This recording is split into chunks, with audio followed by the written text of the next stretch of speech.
standing at the end of the world, while the ferry completes its final drop-offs. Visions of islands caving in on themselves play through my mind's eye like a film reel on loop.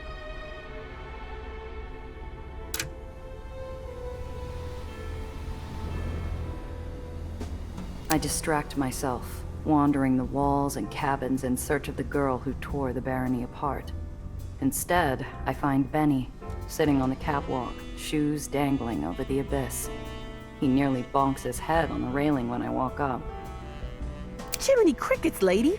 Anyone ever tell you not to sneak up on a fella in thought? Have you seen Nellie or Gardner? Nah, not since the whole Nation's Crusade fiasco. I swallow down a lump of scalding disappointment and make to continue the search. Hey, Gia, can we talk? Off the record. I need to consult with somebody about this story.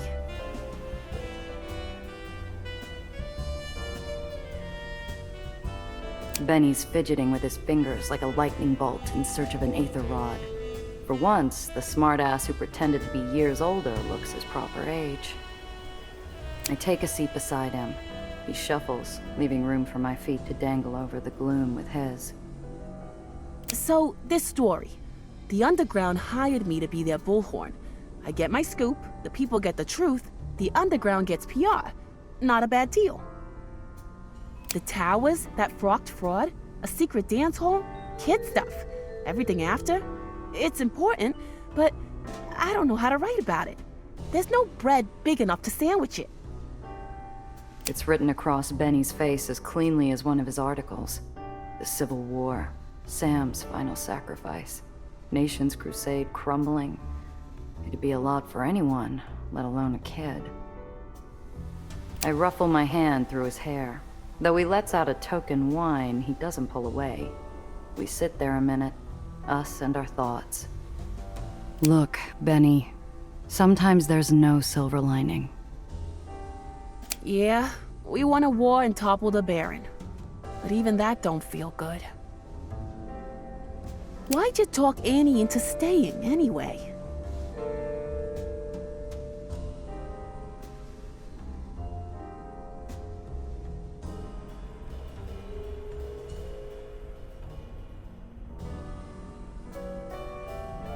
Annie was looking for a way to make things right. All I did was point her where to do it. You really think she'll follow through? I don't know. But I'd like to believe it wasn't only snake oil she was preaching. Benny nods along, doubtlessly jotting my answer in some cluttered corner of that busy head. About what happened. I thought Nellie had it. Not now. All I want to do is find Nellie and figure out how we're fixing this. The ferry lands, rocking our legs. I help Benny up and we head to the pier. I scan the remaining off-boarding faces. My heart sinks when a certain blonde's not one of them. Mr. Throg, seen Nellie around?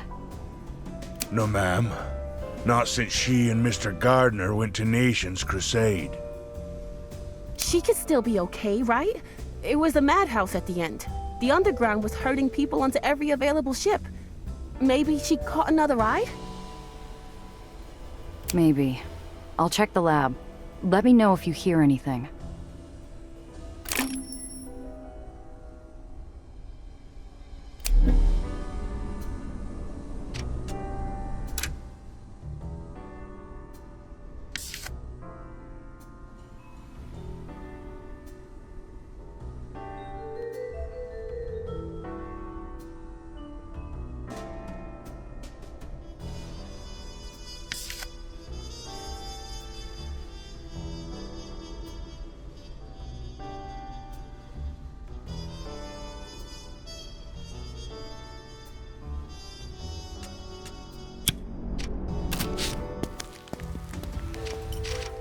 Where's Cress?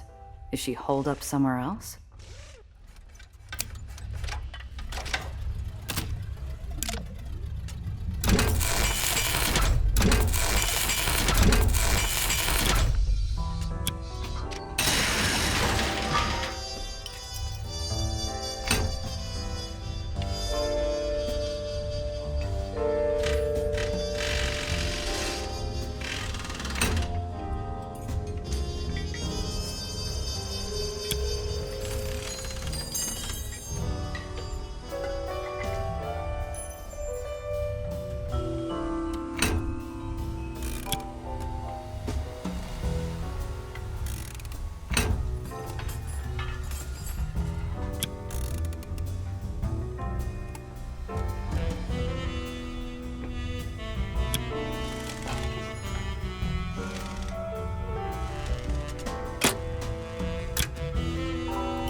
Zdravo. Taking a peek out your window anytime recently? Ah, the well. Yes. It looks like our time together may be coming to an end, you and I. Huh? You're leaving? In the casual shrug of her shoulders, I see generations of grief, entire lives abandoned with their hopes left to freeze in the cold, a melancholy acceptance of our fragile and temporary reality. Wouldn't you? This place has been comfortable. But if things continue this way, I will take my business elsewhere. You are welcome to join me, if you like. We have a plan, Tiana. We're going to fix the well. You don't have to go anywhere, I promise. I have heard such promises before. I don't mean to offend, but I have learned not to rely on them. You can rely on this one. We're fixing it. And you can stay. That would be lovely.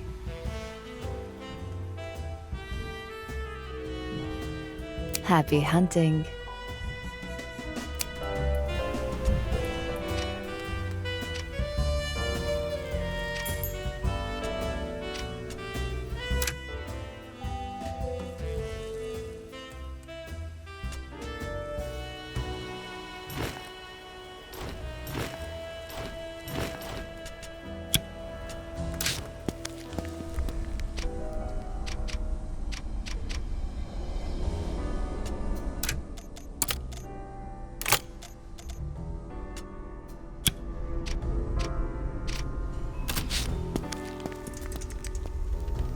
Apollo's gone.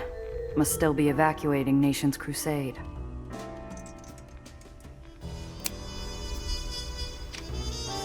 Yeah? Catch you around. You know where to find me. Yes, darling? Take care. Cress? What are you doing here? You mean, why aren't I banging away on some rusted bucket of bolts? The radio beeps, followed by urgent voices crying for help from some distant corner of the city. Cress holds up a hand and I wait for her to finish. I'm busy. Someone needs to hold down the fort while Apollo's gone. Until then, tune-ups are on hold.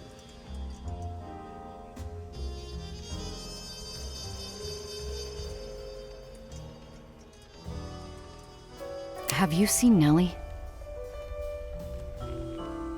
Don't talk to me about your ray of sunshine. Look, Cress, I'm not entirely happy with her either. But Apollo told me to find her. If we want any chance of fixing the well, we need her.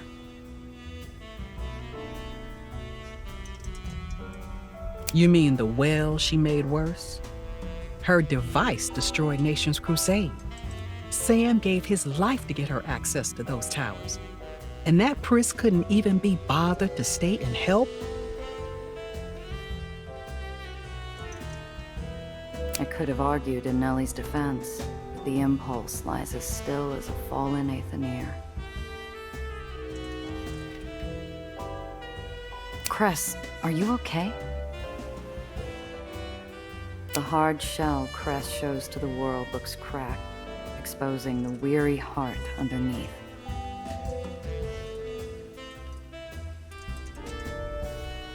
Sam's dead.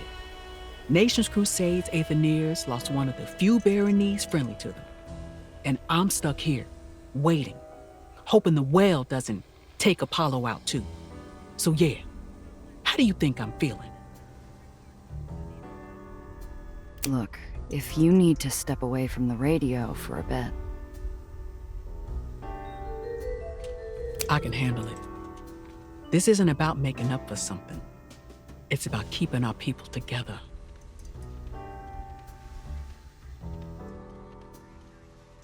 The calls continue to pour in. With every tense muscle across her body, I'm reminded Nation's crusade hadn't been just another barony to Cress. Do you think I made the right call? Yeah, you did. Under all that fire and brimstone, she's still a bleeding heart. You just reminded her it was there. And without a barony to turn over, maybe she can go back to her roots.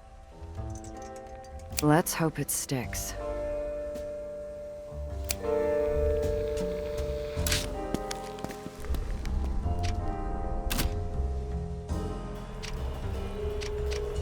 Hello, miss.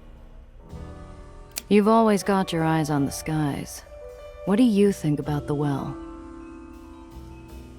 What do I think? Nasty storm, that. Kind you can't outrun. It's getting worse. I know. You don't seem too worried about it.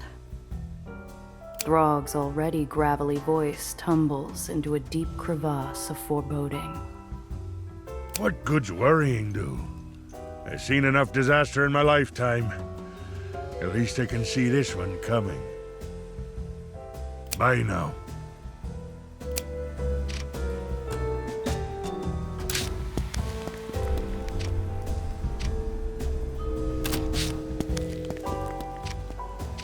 I know something's wrong the moment I walk through the door.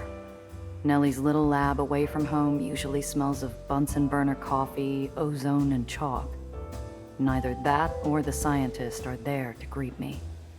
The lab hasn't been empty for long, but it already feels like a checked-out room. Another link in the chain of things Nellie's run out on.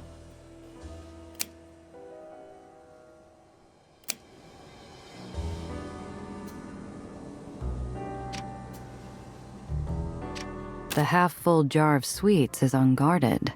My stomach churns without appetite.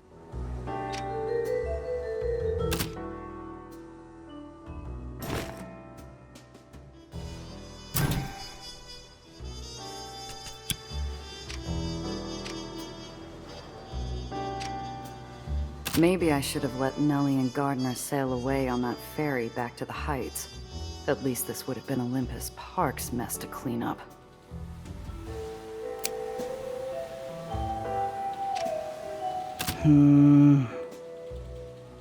All this time spent trying to build something to save the lowers, just to have it torpedo us.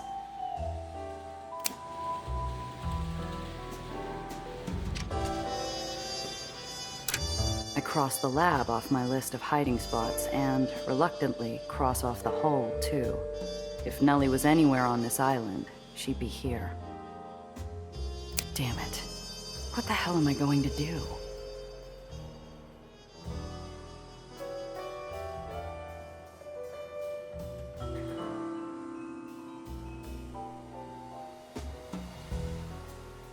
The trail's not cold yet. The underground's running evacuations. If anyone knows where Nellie and Gardner could have gone, it's them. A memory cuts my train of thought down to the quick. I believed in this, hook, line, and sinker. It's my fault too. I should have known. Why not ask Needles about how you never make mistakes? Or Mr. Blanc? Why not ask Sam? Oh, right!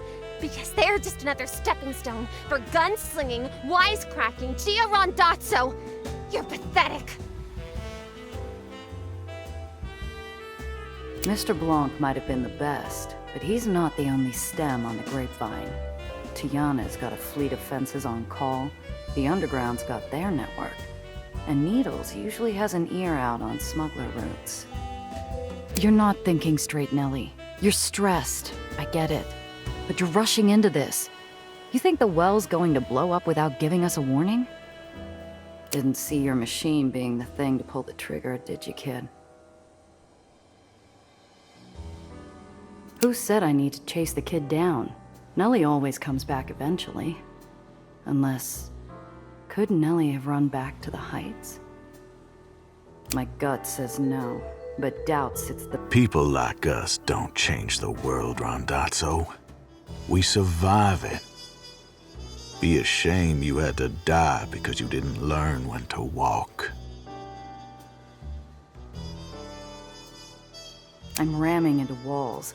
Every thought crashes into a bitter reminder, making me ache dearly for a taste of tobacco and a week-long sleep. I haven't felt this way since Valentine, and I have even less time to feel sorry for myself. I need to clear my head.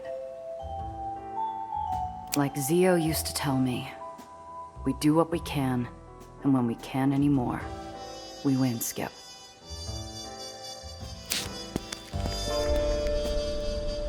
Mr. Throg, I need a ride. There's a storm, Miss Randazzo. Already told Mr. Mozzie. Ferry's closed until there's a lull. Not looking to go far. I want to head to White Street, edge of the barony. Won't be long. The old man looks at me, concern trickling into those aged, seasoned eyes like water drops over granite. I wouldn't recommend it.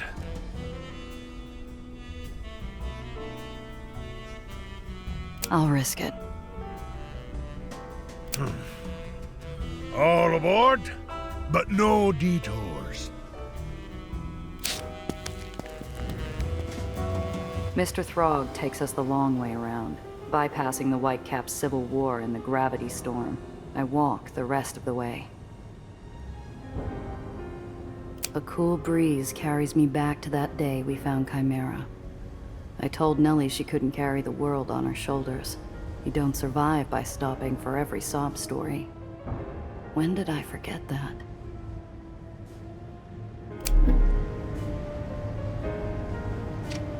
Nellie said she thought the well would be beautiful. Hard to appreciate the hurricane when it's barreling at you from your doorstep.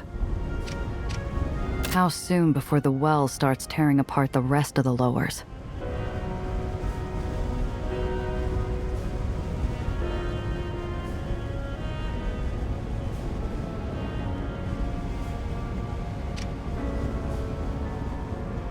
I'm a smuggler, not a swashbuckling comic hero.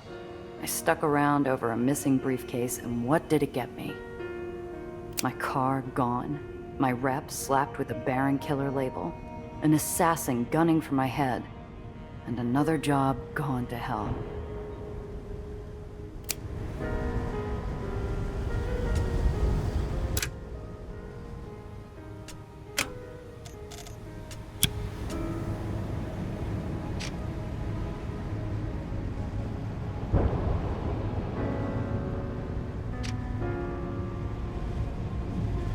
Fixing the well, saving the lowers, that's above my pay grade. I've done my dues with the underground. Nothing's stopping me from cashing out. Apollo can get someone else to find the kid.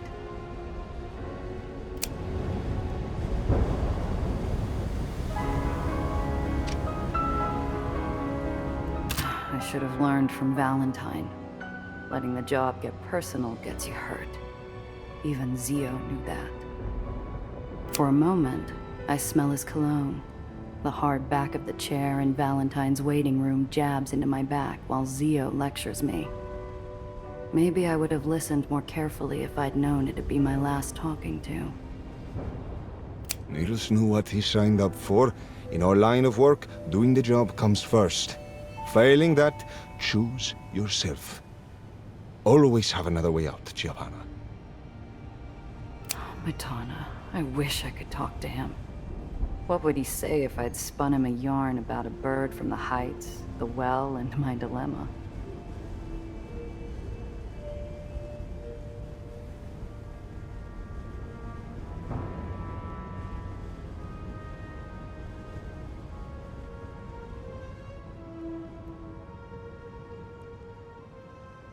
She's a nice girl.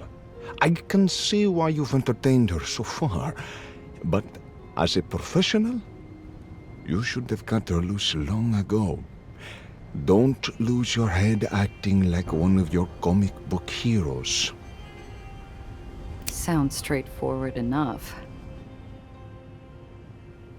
As I form the words, though, they curdle in my mouth like wine turned vinegar. I try a different question. Okay, Zio, but that's for clients. What would you do if I was the kid in over her head? Would you take on the well for me? For you? Well, obviously that's different. Your family. I blink back a sudden flash from an old wound. Zio Alfonso had said something similar when he decided to handle Valentine. Would he have volunteered if he'd known it'd get him killed? The Lowers had enough tragic heroes, and Sam won't be the last. Was Nellie worth risking my neck any further? I heft a stone. Skips are even, I get back to work. Skips are odd, I hand in my notice and get as far away as my savings will get me.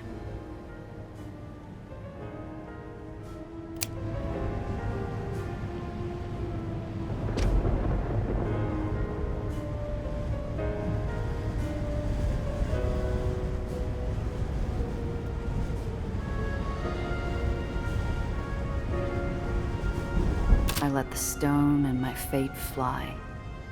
1, 2, 3, 4, 5. My stomach immediately curls inward. I peer over the edge, watching the stone tumble into the red-hued clouds.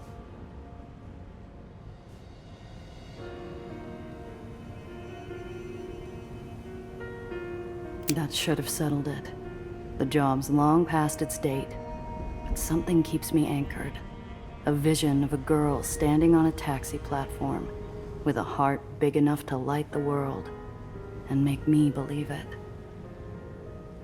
Damn it. Who am I kidding? I couldn't leave Needles for a crate of cargo. I sure as hell can't leave Nellie to face the well on her own. If I can patch things up with Piotr, I can patch things up with Nellie. I close my eyes and breathe. For the first time since Central Park, my head's as calm as blue sky. Better get back to the underground and figure out our next move.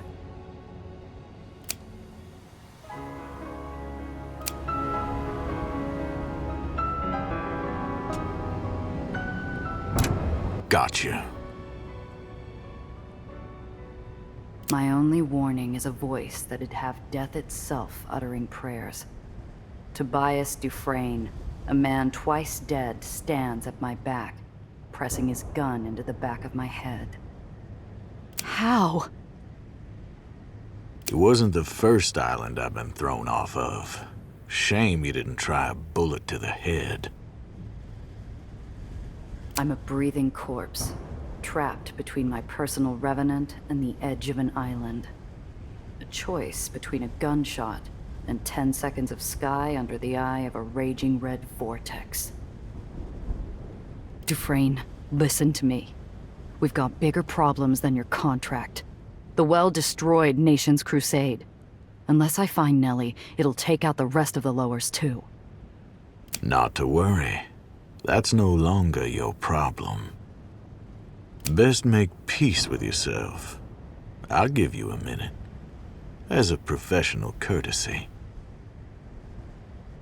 The shadow closes in, ready to usher me onto the final ferry, but I grit my teeth in defiance. I'm not about to let some scarred-up black hat punch my ticket. Seconds ticking, I look for my way out.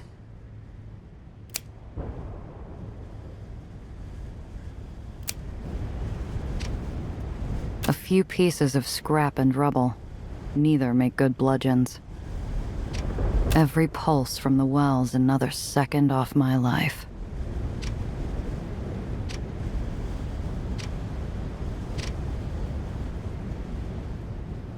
I take stock of my options. They're not good. I've got myself, my revolver, and a pocket full of skipping stones. But if it's a choice between a slim chance of survival and a hole in the head, I'll roll the dice any day. Luckily, Dufresne's still playing with his food. If I get my gun, I've got a chance.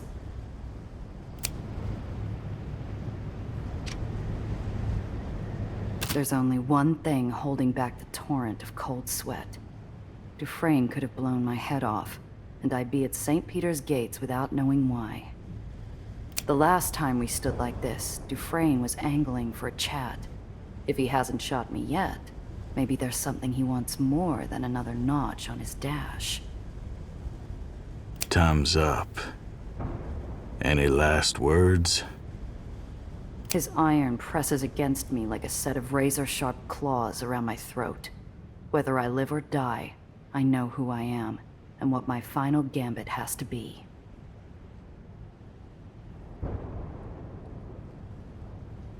I've got more than that. I got a request. Our game on Coney Island. You never answered my final question. What's your deal, Dufresne? For the briefest second, there's nothing but the press of the barrel. Slowly, it drags across my skin, as pensive as a steely claw. That game's over, Randazzo. Can't take your hand back once the deck's been reshuffled. Then let's play a new one. I figure out your answer, you let me walk. You can try to kill me another day. Gutsy, aren't you? Now, what makes you so sure I'll grant that? You're a tracker, right? You dragged yourself up the edge of an island to hunt me down. Never struck me as the type to leave things unfinished. The wind howls around us, drowning out the pounding of my heart and any sound that might give away what's going on through Dufresne's head. You got 3 questions. Use them wisely. If I decide you're wasting our time, I'll be cutting things short. The pressure releases, but only slightly. In lieu of the gun, I feel the weight of every possible question I could ask to deduce Dufresne's motives. One sticks out to me like a marked card.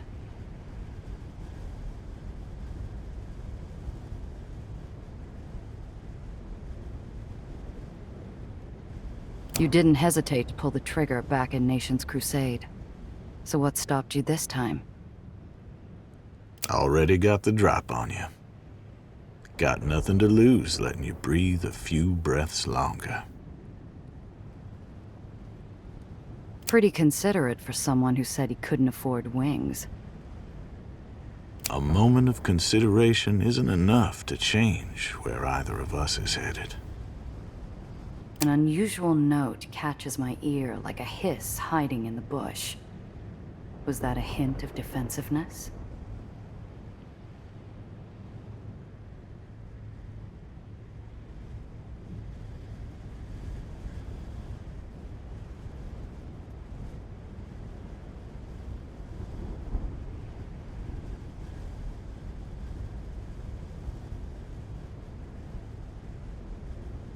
The trust helped you, right? That's why you're so loyal?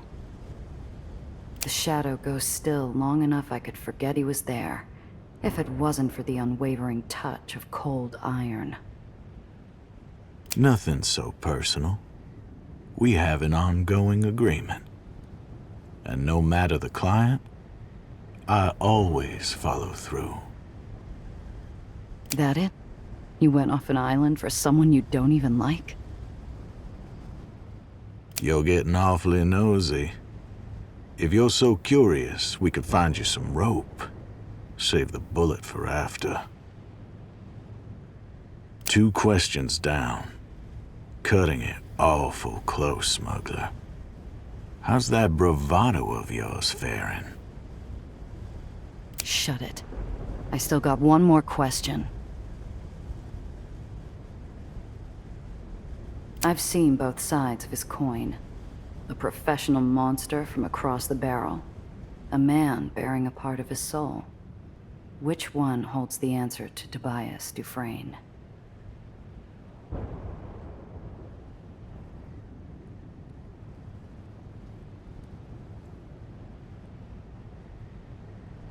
You went out of your way to meet me at Coney Island. You do that for all your business rivals? My question's a grazing shot. His silence bleeds through the air like a slow, trickling wound. No. Been a long while since someone stuck around long enough to make an impression. I risk turning my head and come face to face with something more unnerving than the man's survival. Uncertainty. Dufresne's brow creases, as though as troubled by his actions as I am. It hits me. You got attached. You've no idea what you're talking about, smuggler. Then explain it to me. If you got doubts about me, I wonder what else you got doubts about. You're getting awfully sure of yourself. Prepared to risk your life over it.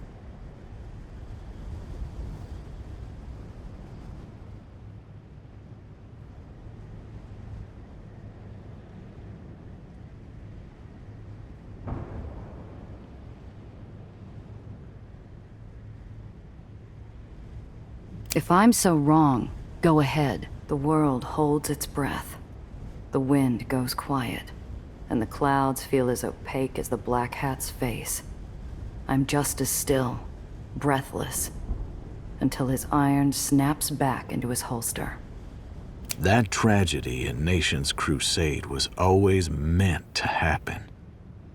Next time, it'll be worse. What do you mean, always? What the hell's going to happen? He answers me with papers produced from his coat. You're sharp. You'll figure it. If you don't, I suspect you'll be dead either way. Hang on a sec. You came all the way here to kill me, but now you're helping me? Behind the black hat and scars, for the length of a bell, I see a glimpse of a man that might have existed before he was left to die on the Underline. You paid my last fare. This makes us even. Dufresne steps away, leaving me and his contract behind.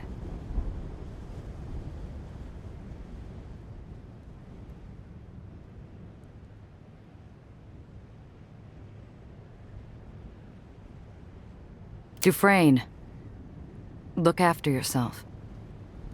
He smiles, as serene and deadly as sheathed steel. Oh, I intend to. My employers are currently occupied. If they send someone, well, they know why they hired me. He leaves me with a mysterious stack of papers and the rumbling well. It's only a few sheets, but I'm sure whatever's in it, Mr. Blanc would have traded half his collection for it. I start reading. My eyes immediately leap to a file on Olympus Park, the tragedy that started this all. Tucked along orders are instructions, schedules, entry and exit points, even routes to plant the explosives. Destroy all evidence around the well and its expansion. If you are unable to retrieve Dr. Reinhardt's research, destroy it as well. Certainty forms in my mind as firmly as a boulder. This was an inside job. The orders signed with a sigil. Familiarity catches on my mind's eye like barbed wire, and before I realize it, I'm digging through my coat for the rubbing I found in Mr. Blanc's office. Side by side, it's unmistakable. The sigil on Dufresne's orders is an offshoot of the Trust's. Mr. Blanc had called the rubbing an identifier. Whoever's sigil this is, they must be someone in the inner circle. One order stamped with a bright red stripe. I might not know what codes the Trust uses, but I've seen enough secret smuggler messages to recognize when it's urgent. Suspend all activities related to Dr. Reinhardt. As you've shown repeatedly, retrieving a young runaway girl is outside your area of expertise. Another approach is required. Remain on standby until instructed otherwise. Though I'll never regret keeping Nellie out of Dufresne's hands, I feel a sympathetic twinge. Dufresne was called off between Ellis Island and Coney. What changed between then? My number comes up. Cold dread seeps into my bones like a soul narrowly avoiding the executioner's axe. Randazzo's made herself a nuisance. Get rid of her before the Aether diffuser is activated. Afterward, immediately vacate the lowers. New instructions to follow upon my return. The chill becomes biting. Dufresne's orders don't explain why I had to die, or how they knew Daisy was going to fail. But when did the Trust learn Nellie's device was an Aether diffuser? In the Private Mania comics, the panels always go as bright as light bulbs when the detective solves the mystery. All I feel is a blistering itch that burns like a hand held over an open fire. Dufresne's employer is the inside person. They didn't just know about Nellie's research. They knew how to get Dufresne into the Heights without getting him caught. They were someone with a hand on the pulse of everyone involved in this job. Dufresne, Nellie, and me. They knew what we were doing, and that Daisy was doomed to fail. And they didn't just have an altered copy of the Trust's sigil. They had a signet ring I now recognized from long before I opened Mr. Blanc's safe. Gardner. I need to get back, now.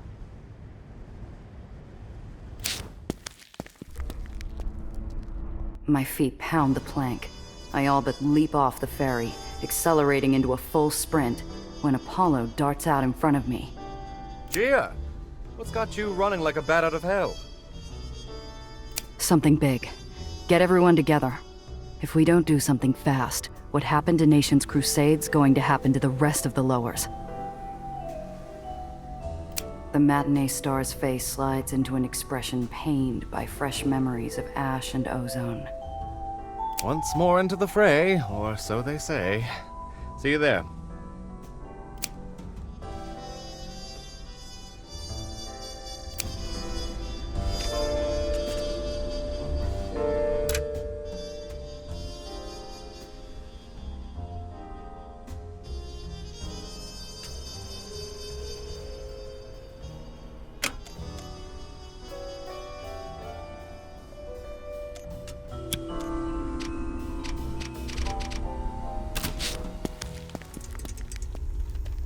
Everyone trickles in.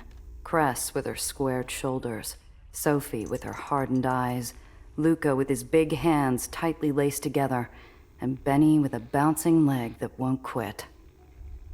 I rip off the bandage. There's an occasional outburst and question, surprisingly moderated by Apollo, but everything comes out. By the time I'm done, the room's a steaming kettle of shock, fury, and betrayal. Well, that just tears it, doesn't it? We knew the Trust had its people everywhere. Never expected one to be squatting in our bar. Gonna be hard to squat anywhere with a pair of broken kneecaps. Now, as tempting as it might be to find the professor a nice, unoccupied underline, it bears asking. Giovanna, how certain are you about Dufresne's intel? What do you mean by that? This is physical evidence, straight from the baddies. Unless that's what he wants us to believe. He did that before, didn't he? Planted evidence to lure you into a trap. Exactly. Evidence from a man who, until this point, had a bullet just for you. That alone's worth popping open the horse's mouth for a peek.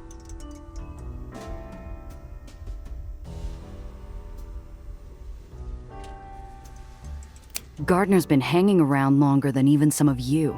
Who knows what he's gotten up to? Paranoia's making a chew toy of my nerves, and I'm not the only one. Eyes dart around, frowns slide over faces, picking apart our every interaction with Gardner. Think back to our little rendezvous with Mr. Blanc. Rather a coincidence the Trust was prepared for us so quickly, don't you think? Maybe, but we weren't the only ones who knew about the meet.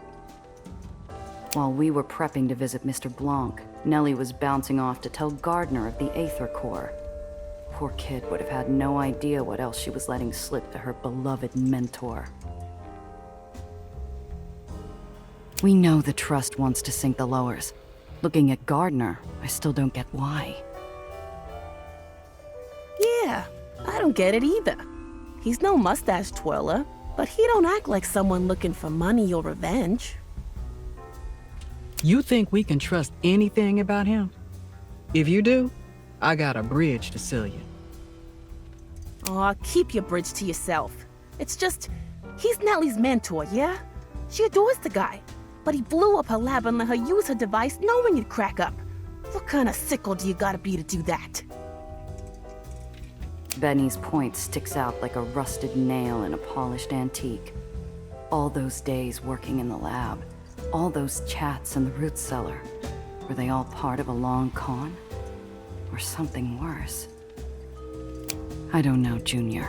We can shake it out of him later, after we catch him. Damn right. If that bastard's a part of it, I don't need to hear his sob story. We stop him.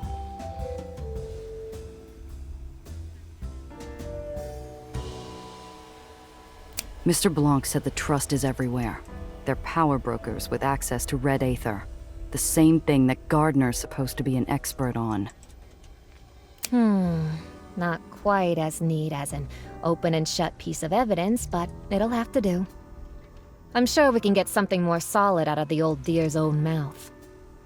Oh, yes, yes, very fascinating. Now leave the whys and the hows to the biographers.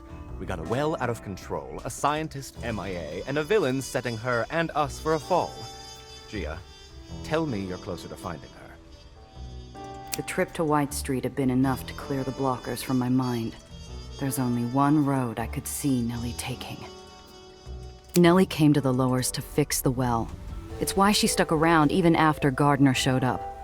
She seemed like the type to give up. You think she ran off to try and fix it by herself? Wouldn't be the first time. Without Annie's towers, she'll have to go to the source. And if Daisy can destroy a barony from outside the well, think of what it can do from the inside. The implications sweep across the room like a gale.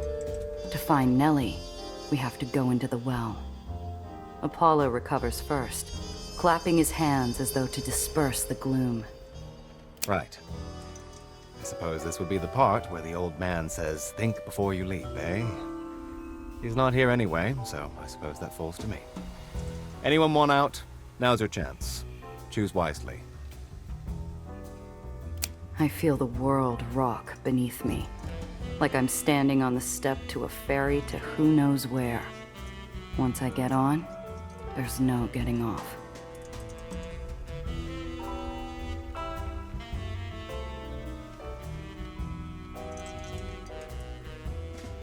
Said it before, remember? We're in this to the end, Hollywood. You know me. I'll be there. Besides, someone needs to keep the rest of you flying. Well said. As for me, I've never been very good at quitting. If the well goes off, I can't afford to lose. Diane, everyone, they're waiting for me.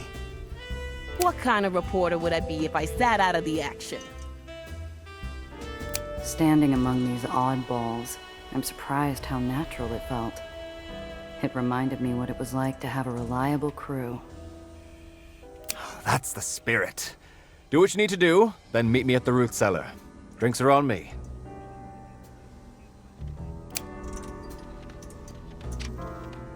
Yes, darling? You didn't pick anything off Gardner? Not even a single tell? Giovanna, darling.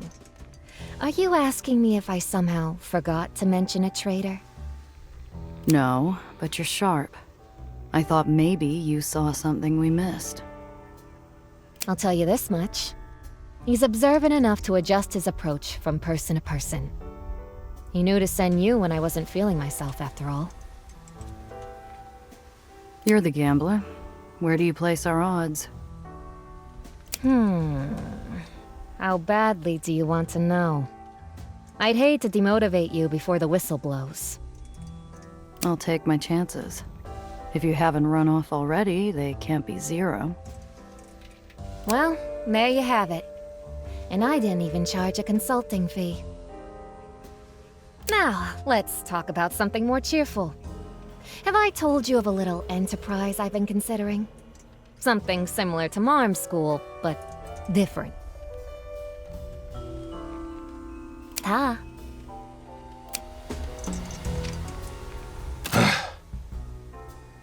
Gardner played us for saps. Still feeling sore about it. Luca's hands flex, taking out on air what he couldn't from the man who'd wronged us. I didn't used to dislike him. Might not have always agreed with his commentary, but he kept things polite. Tipped Thomas well and always seemed to be looking out for Nellie. At least I thought he was. Should have made him drink our homemade hooch after all. At least he would have had one reason to regret skulking about. You fought a few big matches, yeah? Any tips for staying calm? Tried a little of everything. Breathing exercises, listening to music, working out. Best tip I got was from my coach. Keep it simple and kick ass. Thanks. I'll remember that for when we catch up to Gardner. Wouldn't be a good leader of the community if I didn't give good advice once in a while. See ya.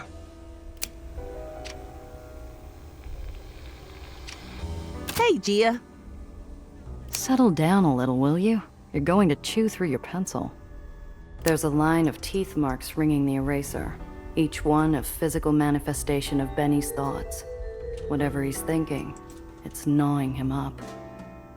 This about Gardner? Who else? That lying stinking weasel. Just burns me up. That crumb bun was living next door and we had no clue what he was up to. And the worst part is, part of me still wants to shake him down for answers. Make him explain why he did it, what else he was lying about, and if it was all for show, why help teach me how to dance? How are you feeling about our chances? Still up for the job? Hey, I look like a quitter to you, and if you ask me, compared to Nation's Crusade, our chances don't look so bad. Wait, you seriously believe fixing the well is easier than what happened in Nation's Crusade? Yeah, Nation's Crusade had us fighting on multiple fronts. We were taking on Blacktails, Bucketheads, the Axe herself, and betrayal from within. This time we've only got Gardner. Once he's down, all we gotta do is explain the sitch to Nellie, have her do her science thing, and boom, the well's taken care of. Already thinking of a headline, something that speaks to the people. See, I've been thinking of going independent of the crier, and I gotta start off strong. See you later. Requesting evacuation. Please, send someone quickly. I have a group of civilians. Grayson, Ida, Needles, all those refugees. Did they make it out in time?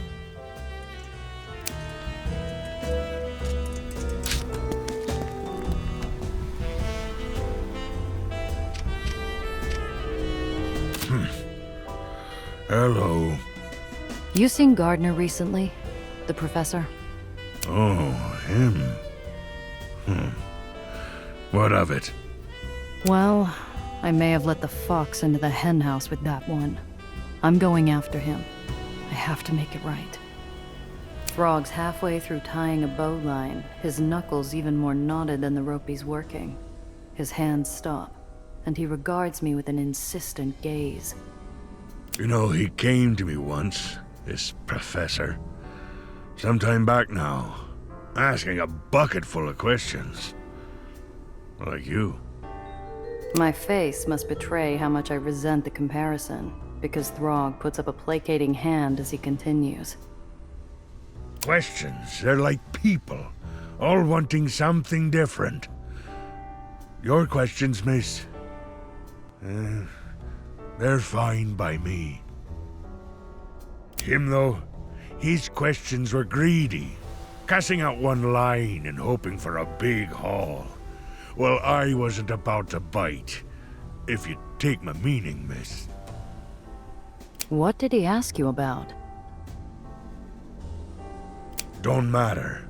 He got nothing. You go and do what you have to. If I can help, I will. Thank you.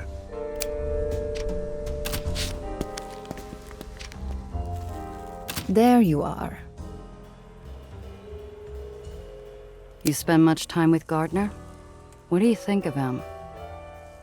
Gardner. Tiana turns her head and spits on the ground, performing a complex series of spiteful gestures clearly meant to guard against evil. I chuckled to myself. Never liked him. Let me ask you, do you think you will kill him? What? Come now. We both know where this path ends. Do not turn away from it, Giovanna. Few people get the chance to remove such evil from the world. I don't know.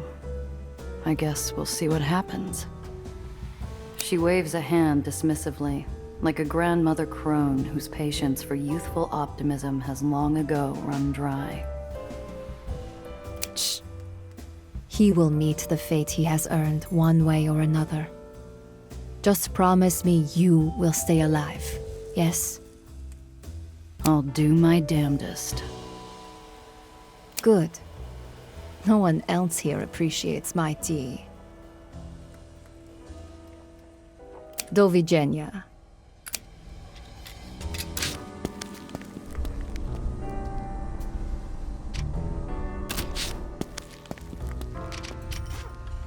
What do you need? If anyone was wary of Gardner from the jump, it would have been you. Must be feeling some vindication out of it. Not now, Gia. I'd meant to cheer her up, maybe give her an excuse to say I told you so. Instead, I watch as the truth makes my friend bury her head into her palm. Sure. I thought he was full of himself. What do you expect from one of those airheads? But he stuck around. We made bets over baseball. Must have been laughing himself sick the whole damn time.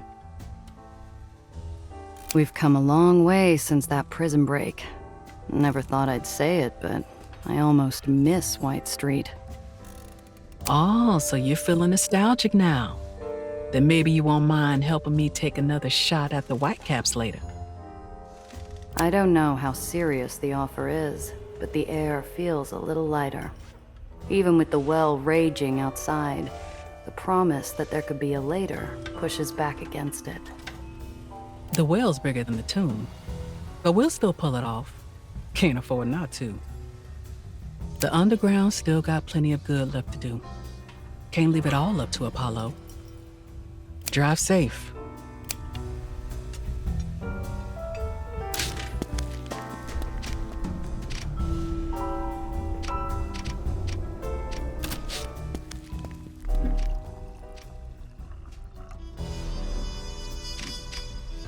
Hello, miss. Bye now. Yes, darling? Take care. Need something? See ya. There's a crook in her neck as Cress hunches over the table, leaning heavily on her metal arm. A piece of paper cowers before her glowering eyes. Who you writing to? Unless you've taken up doodling. Home. My folks haven't heard from me in a while. Figured they want to know what happened to Annie. And about the well.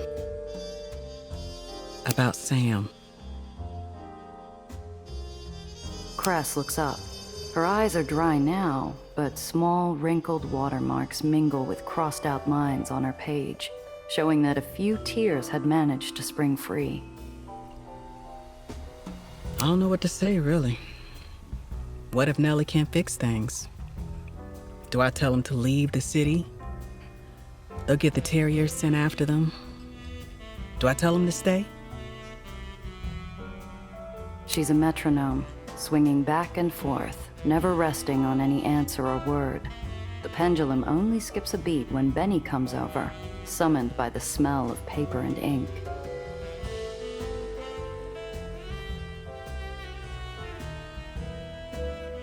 Oh, wow, Cress. I didn't know you were a writer. What are you writing? Can I read it? Do you need any help?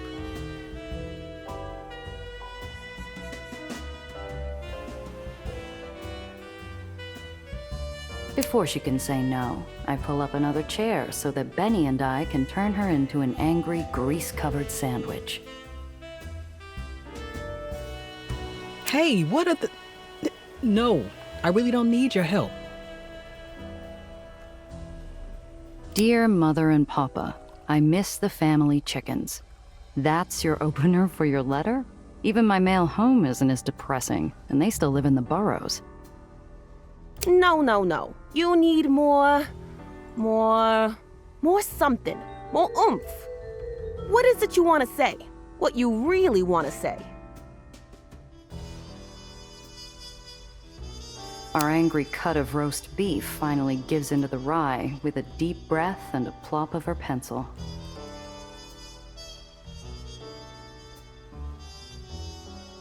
It's been so long since we've talked. The last letter I sent, I promised I'd be out of all this. Doing something more. With a garage on a real island. I think Papa reads my letters to everyone in the free home, too. I'm still that rat that got out. I don't want to disappoint them. So we have to be impressive. Okay, there's a lot of different ways we could skin that cat.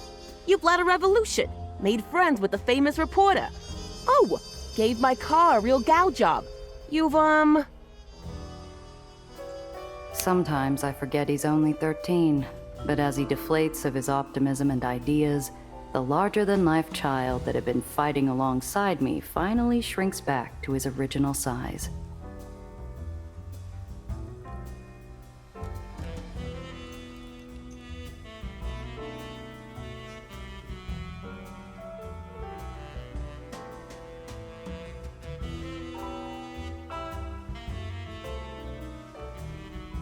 If you can't write home about yourself, just talk about Benny, or Soph, even Luca.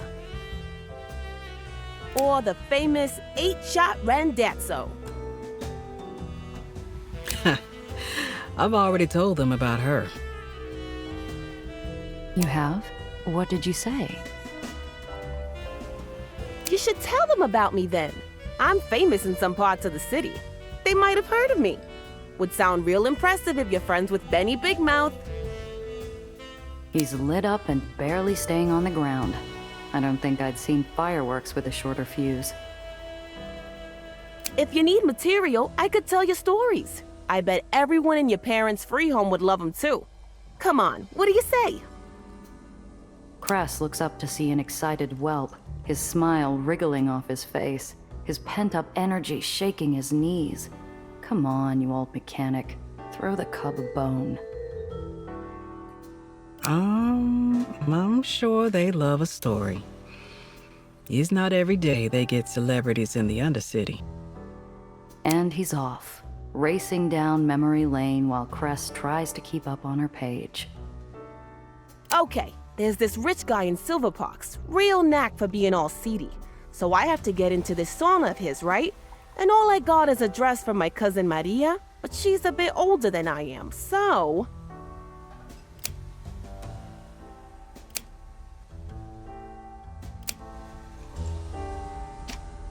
Yeah? Catch you around.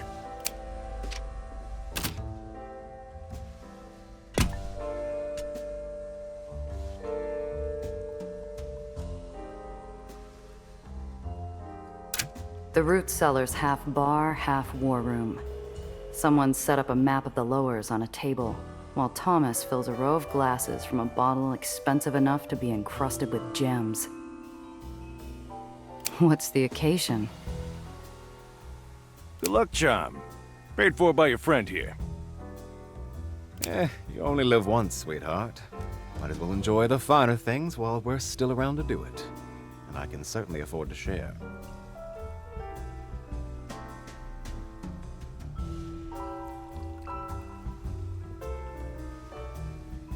Yeah? Then how come mine's so small?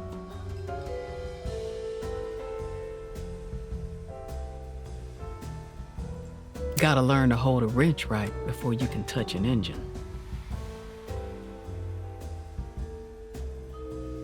Oh, I see how it is. So's to drink with the rest of ya, I need to show I can hold my liquor.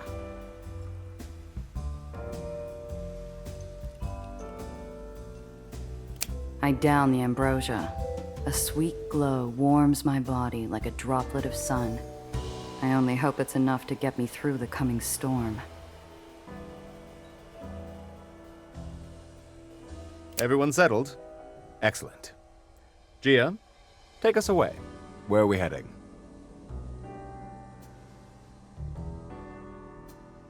After the well tore apart Nation's Crusade, the map might as well be scribbled over.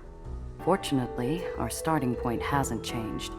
I draw grids along Central Park. The road's torn up. Nellie can't have gone far. If we want any chance of finding her before she uses Daisy again, we'll need to split up.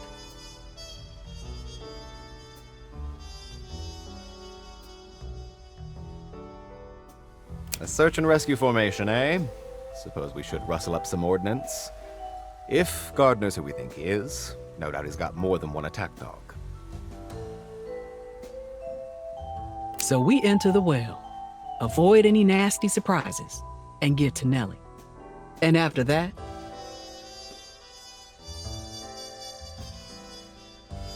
first, we stop her using Daisy before it blows up the well.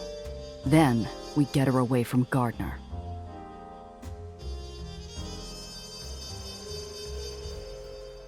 She might put up a fight.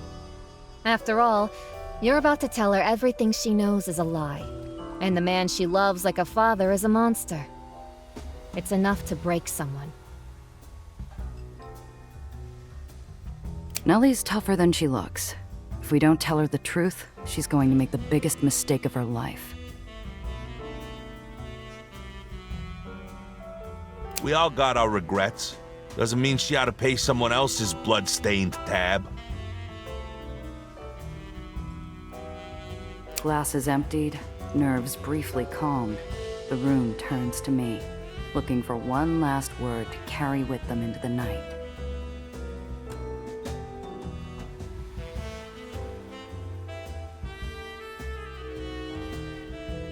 Zio used to say something whenever we went on a tough job.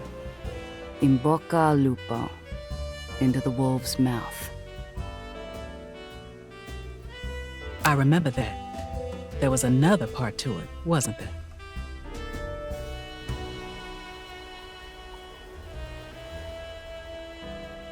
Yeah, and may the wolf die. Sure, we might be heading into danger, but if we play our cards right, we'll make it through to the other side. Huh, I kinda like it. It's poetic, saying we'll kick the big bad wolf's teeth in, right?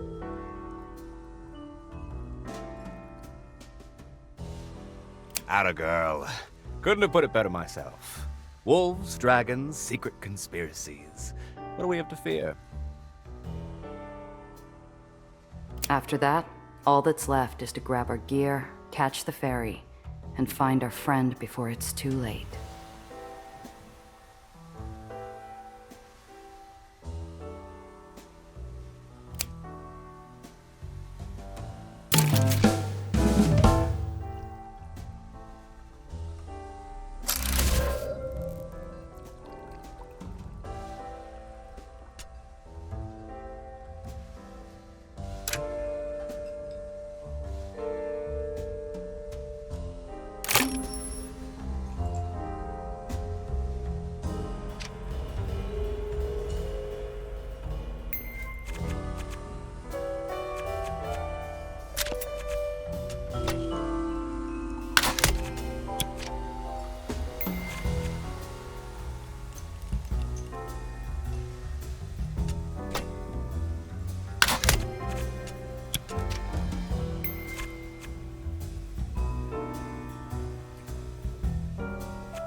Hello, darling.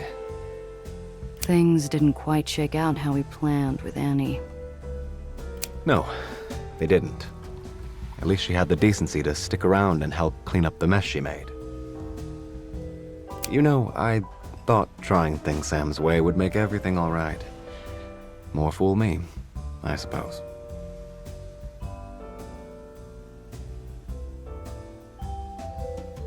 Look, Annie cracked and Gardner sold us all down the river. You didn't do anything wrong. Didn't I? I can't imagine the old man would be proud of this outcome. Maybe not. But he'd be proud of you, Hollywood. I know that much. That's sweet, Gia darling, but this job's not done. Let's save the congratulations for later, hmm? Are you doing all right? Me? Oh, fine. Never better, darling. Stop it. Tell me you're at least getting some sleep. No. No time. I'll sleep when the well's fixed. When we've got little Nellie back safe. When that bastard Gardner's got what's coming to him. Apollo doesn't stop. His exhausted voice unrolling his worries like a never-ending premiere carpet. When I've spoken to the old man's family, when I've done right by him, well, I've figured out what the hell comes next. Apollo, you can't do any of that if you're dead on your feet. Aren't we all? You know, it's strange. In a way, I've never felt closer to Sam. What do you mean? I never used to worry this much. Now I do enough of it for two. I feel like I'm dreaming. Like I'm going to wake up and this will all be some crazy nightmare. Know what I mean? You mean old Gardner, eh? Yes, it's a shocker. How could we be so blind? He was right here the whole time. Don't remind me, darling. I'm liable to lose my temper. When I find him, I'm not sure what I'll do. The look in Apollo's eyes isn't bloodlust. There's no want in it, no pleasure to be gained.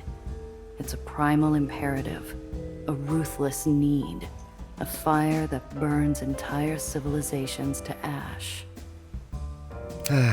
I wish I could see the world the way old Iron Hand did. But there's no mercy in me for men like that. There can't be. For all this is for nothing. Do what you have to, darling. And don't look back. Arrivederci, darling.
The Well's apocalyptic force has made a hellscape of Nation's crusade, ripping buildings and roads apart in great dark gouts of brick dust and smoke. There's a low, constant roar of tearing concrete. A venomous little voice in my head eagerly points out how the Well has devastated everything closest to it. But I shut out the noise, both within and without. I tell myself there's still time. There's still time. Come on, Nellie. Where are you? I scan the whirling mass of flying wreckage, searching for safe paths into the heart of Hades. There are none. I squeeze the steering wheel, gritting my teeth. Doesn't matter. I'm not leaving without her.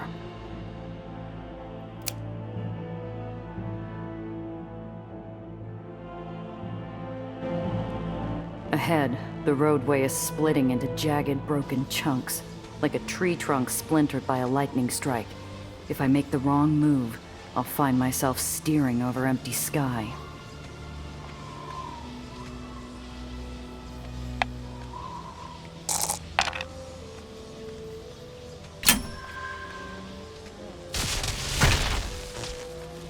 I suck in a deep breath and crush the accelerator.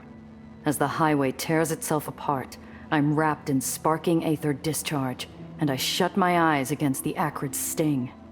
Then I'm through, basking in open air, and I finally let out my breath.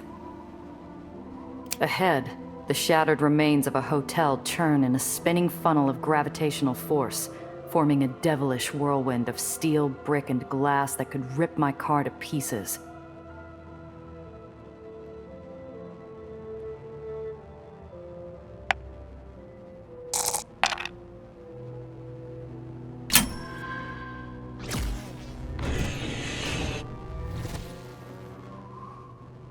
Long evenings of my youth misspent in vacant lots instantly pay off as I jam the brake, throw the alt lever, and pitch suddenly downward in a desperate smuggler's gambit I learned as a teenager. The Crazy Eight spins me away from a truck-sized chunk of brick wall, and I'm through and clear, though I have to tamp down my rising stomach. If Zio knew I'd pulled a stunt like that, he'd have grounded me for a month. There's no calm in the eye of this storm. Gravity forces play havoc with the air itself, ripping bands of static electricity across my path like miniature arcs of lightning. At long last, two figures resolve in the maelstrom.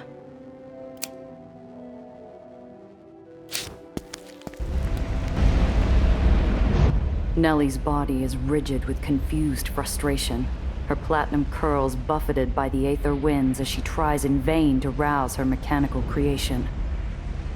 Next to her, a beast dressed as a kindly old professor is entreating her to leave. At the sight of him, I feel a jab of hot fury punch through my forehead like a railroad spike. I don't understand. Daisy, what's wrong with you? I'm afraid we're out of time, my dear.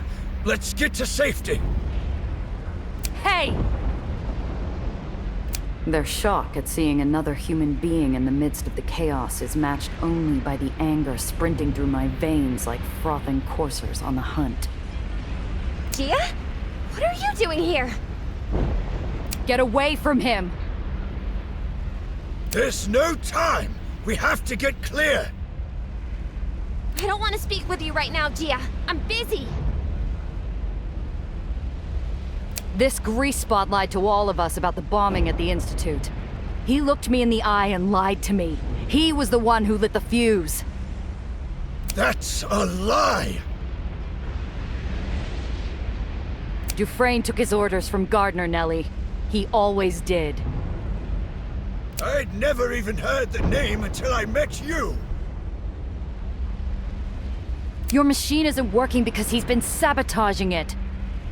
She's a criminal, Eleanor! We can't listen to her! I brandish the file folder like a prosecutor making her final damning accusation to the jury. The proof's all here, kid. Have a look at your precious mentor's ring while you're at it.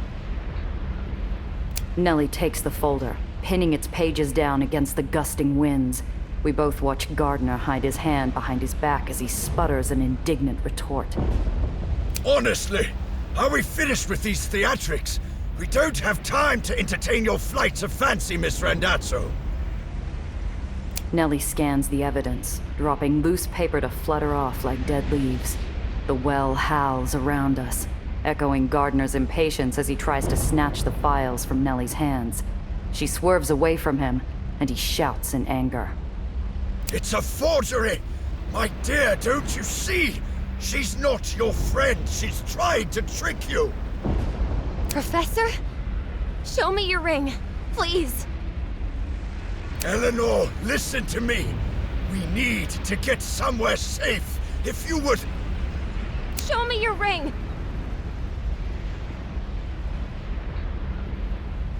I'm watching the foundation of a family crumble before my eyes. Hell, I'm taking a hammer to it myself. I know better than to step between them.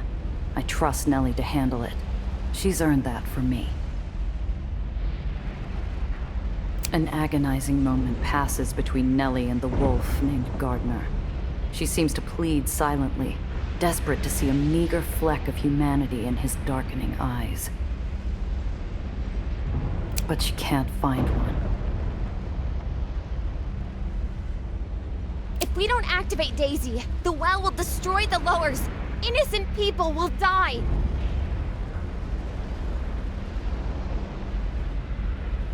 And I'll scrape the filth off the bottom of New York's shoe. And I'll be celebrated for it. I can't believe this. Professor, please. There must be some mistake. You couldn't have been lying to me all this time. I was. Every word, every moment. My designs are far beyond your understanding. For such a smart girl, you're actually quite stupid. There are mechanisms at work here you'll never comprehend. A line of quicksilver traces through the air as the man-shaped beast whips out an elegant blade from inside his dowdy old cane, like a gleaming fang unfurling out of a cobra's maw. He aims its trembling tip at the base of Nellie's throat, his signet ring glinting in her eyes. I see her pulse leaping in her neck as a teardrop traces her jawline. His voice is softer than a wisp of smoke curled off burning paper. I'm so sorry, my dear. You were a real prodigy. You had such promise. This isn't how I wanted it to go. Before I can move, before Nellie can scream, his arms stiffen, and he shoves her bodily off the ledge and into the wide, storm-shaken sky.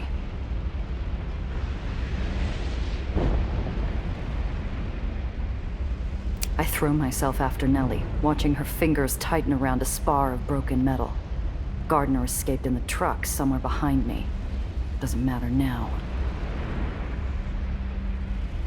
The fluttering white form of my friend dangles off the edge of the world.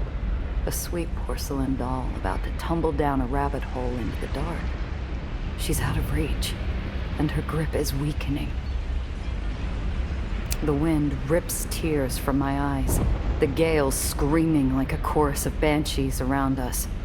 I make one wrong move, and it's over. But I don't care what happens to me anymore.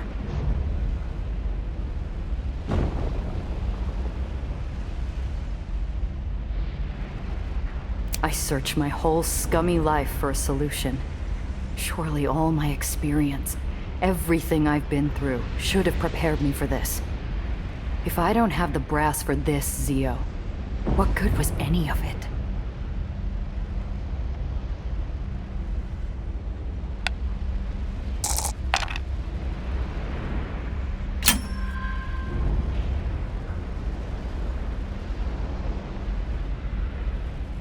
I snatch the busted, bent-up wheel of a bicycle from the ground and tear its airless rubber tire free. Hooking it around a street sign, I use the elastic lifeline to lean far enough over the lip to reach Nellie. The moment my hand makes contact with her wrist, I pull like I'm throwing the lever that opens the pearly gates. After a moment of frantic, scrambled recovery, we fall back in a heap, and she's safe next to me. In the sudden quiet, Nellie flings herself at me like a lost chick reunited with its mother hen, her little peeping sobs of terror and relief muffled by my coat. My cheeks are wet as I squeeze her to me. I'm sorry. I should have trusted you. I said such nasty things. I didn't mean it, Gia. I promise I didn't. Not a single word. I'm so sorry. Hey, it's me who should apologize. I acted like a heel. I'm sorry, Nellie. I'm just glad you're okay. You came back for me. You're a true friend. You never ever lied to me. Not like him. Oh, I could kill him! First, we gotta stop him, Principessa. Then you can do whatever you want.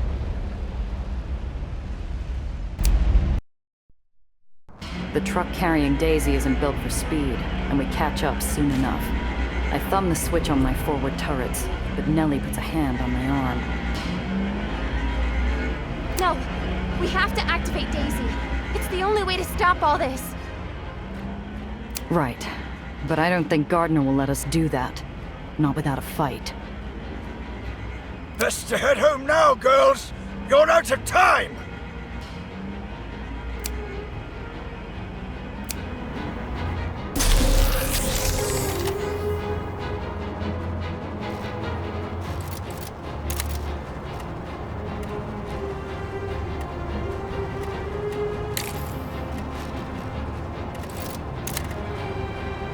My insurance don't cover this kind of monkey business.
Never should have taken the job, Giovanna!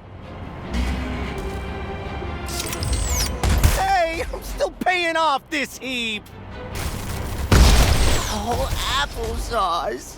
Look what you done to my fenders!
Balls of fire! My transmission!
balls of fire! My transmission!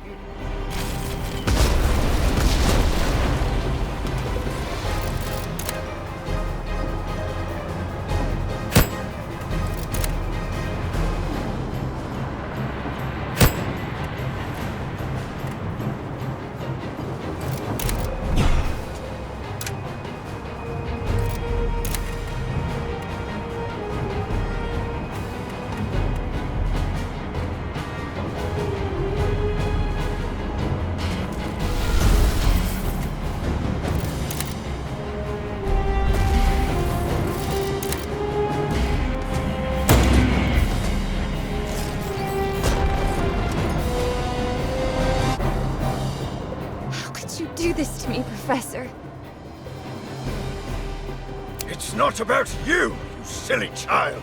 It never has been.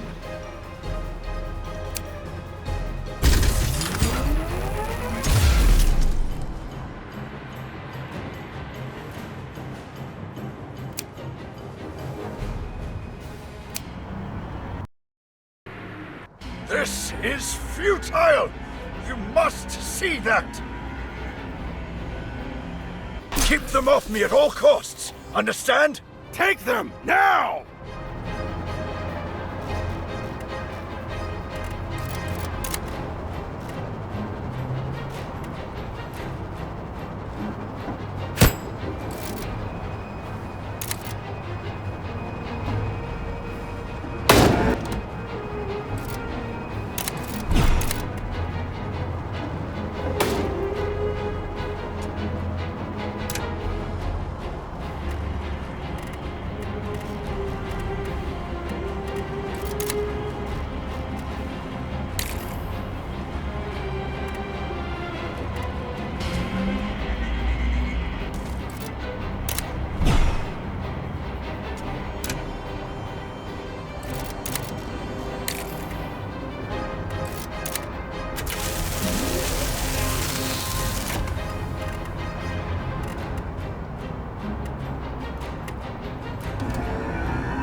Let your uncle die, and now you're going to get Nellie killed!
really use some help over here.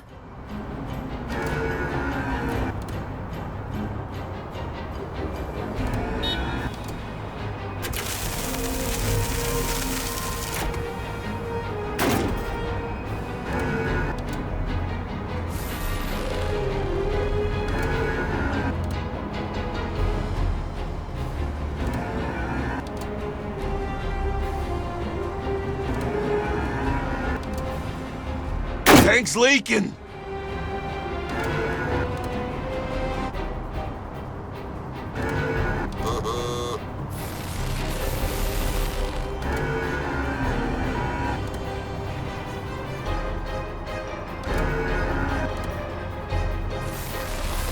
Oh, kid. It should have been me!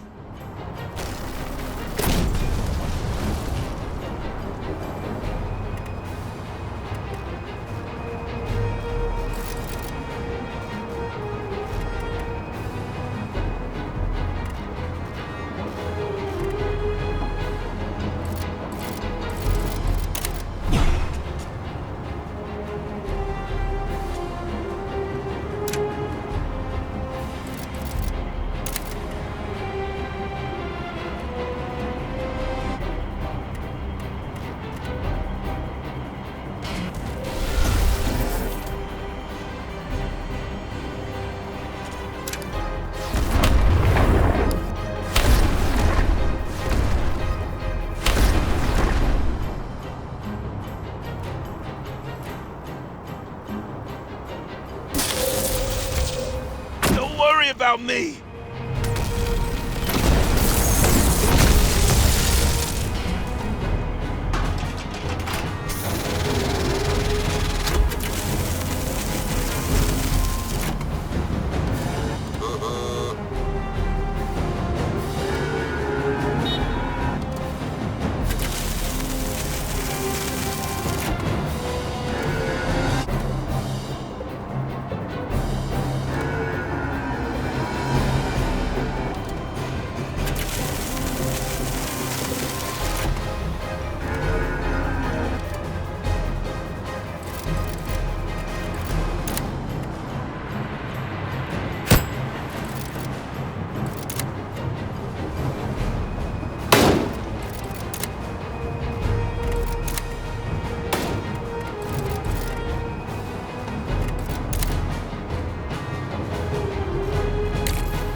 Give it up, Gardner.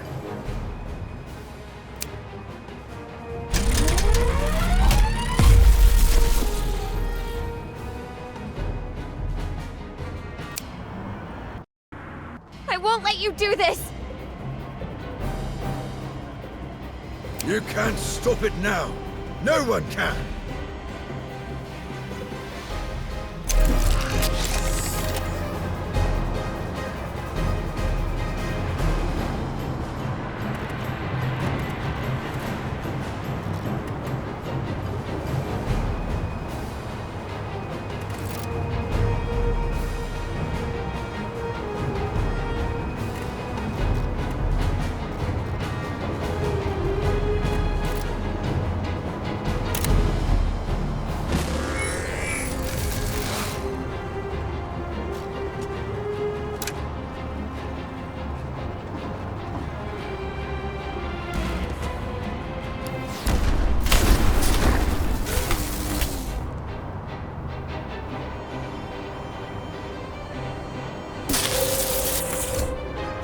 Masters is beyond saving.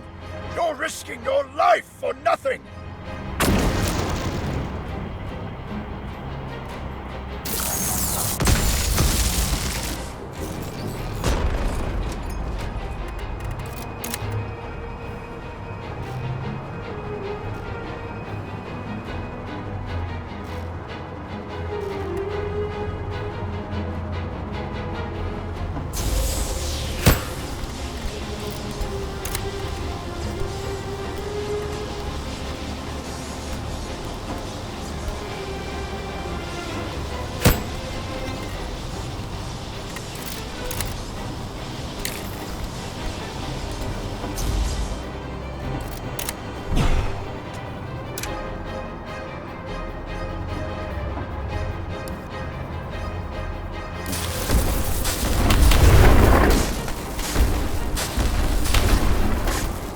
Oh, applesauce.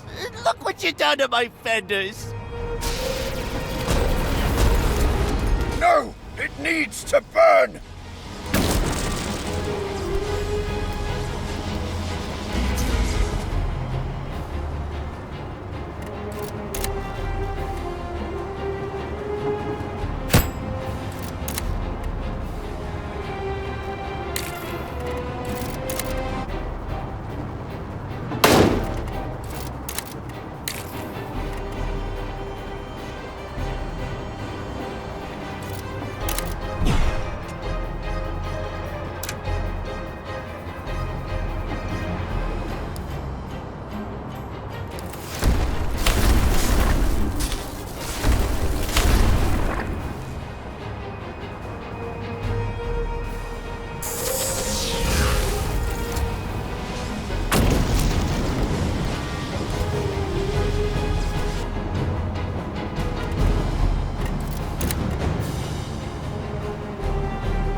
It's over, pal.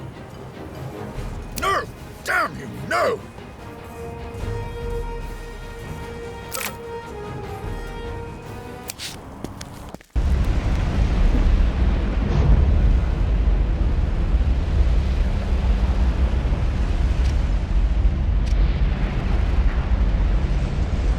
The beast Gardner dangles off the edge of the world, fingers scrabbling at the broken asphalt. Fear pours off his coat like a noxious fume, rank as a line of soldiers. Please! Eleanor, help me! Murderer! You killed my friends! You lied to me! You're the worst person I've ever met, you pisshead! You bastard! She seems even more surprised than me at the curses jumping from her lips. But then she juts her chin, seeming to conclude if ever such a wanton lapse of politeness was justified, it is now. I'm slipping! I can't hold on! Nellie turns to me. There's no trace left of the lost little bird I met that day in the uppers. She looks at me, reborn from the ash of betrayal and strife. No more a child seeking permission, but an equal asking my counsel.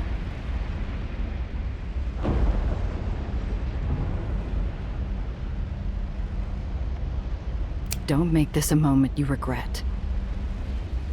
Okay. Nellie reaches for her mentor to help him up.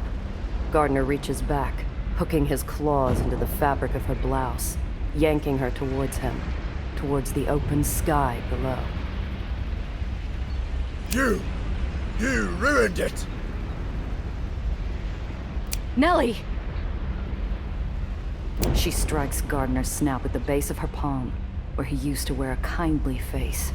He gurgles as his grip releases, freeing her to fall back onto the road, and he slips silently out of sight.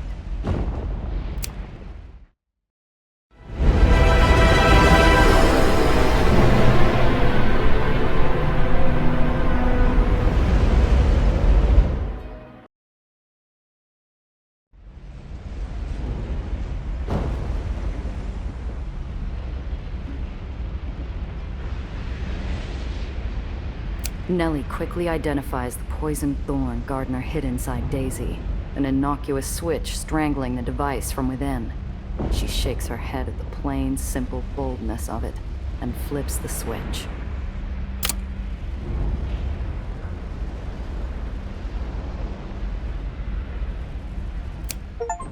Nellie takes my hand as the well collapses before our widening eyes.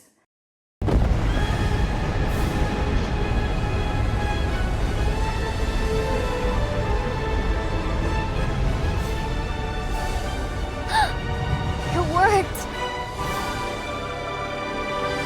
Quiet, for what seems like the first time in years, descends over New York City. I look at my friend and wink. Never doubted you for a second, Principessa.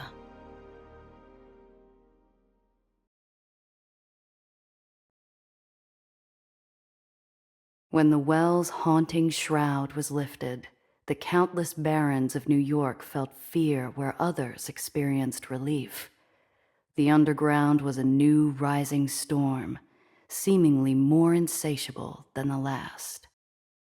Apollo Diamond, the Hollywood revolutionary who toppled barons, now spoke of peace in memory of his late ally, hoping his newfound fame could buy a corner of the city free from a baron's tyranny. In the bustling aftermath, one voice cried hope for all to hear. Our cub reporter had found his own way, starting a newspaper that told stories to inspire action and to foster unity of the downtrodden. Along with his trusty bat and camera, Benny carried an undeterred obsession with justice, Cress's parting gift as she sent the boy out to save the world. And from every island, through broadcast or print, Benny's newsies declared the city could be reformed, saved from itself. The people listened, and before long, even some barons began to listen as well. While the people made noise, one corner of the city remained quiet, rebuilding after the well nearly tore it apart. This new nation's crusade, however, shut its borders, closing itself off to the world. But rumors trickled out of a saint who lives there, who rescued the people from the powers of the well, who dreams of building a new kingdom of heaven amongst the wreckage of New York City. The papers said it was the empty vault that caused Marm to pull the Dutch Act, but they weren't there. They didn't hear the shattering of her heart when her daughters, together, confined her to a cage. Bound in purpose, the Does carved up dreamland amongst themselves, focusing on bringing life to old neighborhoods that had been crushed and forgotten, rather than jumping at each other's throats. It had been Marco's dream to lead the Union in Dreamland, not Luca's. And with the darkness of his brother's death waning from his heart, he remembered what had always been most important: Diane. He passed on the torch of leading the Ledgemen, and then, on the same day, hung up his gloves on the wall in Congress Hall to remind himself of the journey he took to finally find peace. Sophie saw a different future in Dreamland. The streets were filled with urchins, most of them Marm's making. So, she started a school, something kinder and less concerned with creating rogues. Winnie trailed after her, hollow eyes giving way to a sweet smile and a little skip when she walked. The two rarely parted and could often be seen working on fixing up the schoolhouse in the evenings. In White Street, The death of General Eli did not bring the peace so many had hoped for. Instead, cliques of officers bound in subservience for decades now saw their chance to seize control. From the ashes of civil war, Lutzko's old guard claimed victory and a new mandate: peace. For the first time in years, infrastructure was rebuilt and wasting outbreaks were squashed. There was hope. I had expected to find Cress elbow deep in some machine with the news coming out of White Street, but instead, I found her alone, listening to an old record and packing her bag. She was leaving. The underground needed her, and she was done carrying the guilt of those who had been killed. People will die again, but better to fight and fail for a better world than stand by safely and watch it burn. I'd stay up at night sometimes, listening to the broadcast as a barony somewhere in the city dealt with an unknown rebel uprising. I hoped she was safe, and that she'd truly forgiven herself. The world had changed. 3 barons brought low, the well gone, red Aether on the streets. But what really kept me awake at night was the sound of a cocked hammer humming against my skull. To this day, there's not a crowded street or empty alleyway that isn't haunted by specters of a black hat. I still wonder if those glimpses are my mind playing tricks, or if death finally made a ghost of the hanged man. But the disappearance of Tobias Dufresne could have also been summed up by the anger of his prior employer, the Trust, whose tendrils in this city spread like some invisible chthonic evil. The death of Alistair Gardner only left me with more questions. Who are they really? Why did they want war in the Lowers? To destroy it? And what are their plans now that their pawns have been removed from the board?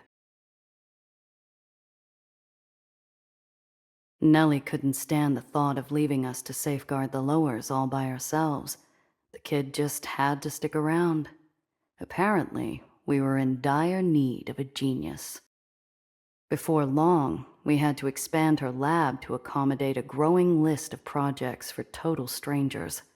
Whether for water, food, medicine, the good doctor couldn't turn a soul away, and one by one, she made the Lowers brighter. There's this little comic shop down in Four Fingers, always had what's new. So when the clerk handed me that month's special, I couldn't help but laugh at Zio's hat and my 7-shooter gracing the cover. I still don't know how that squeaky comic writer found me, but apparently he'd been my shadow since the well, tracking every hopeless and sob-story job I'd taken. Called me Robin Hood with a gun. Question after question, he grilled me. Why did a smuggler work for free? Or help Aetheniers and nobodies? Why did she stay in the Lowers? Before I drove away, I told him straight. Someone had to play the hero.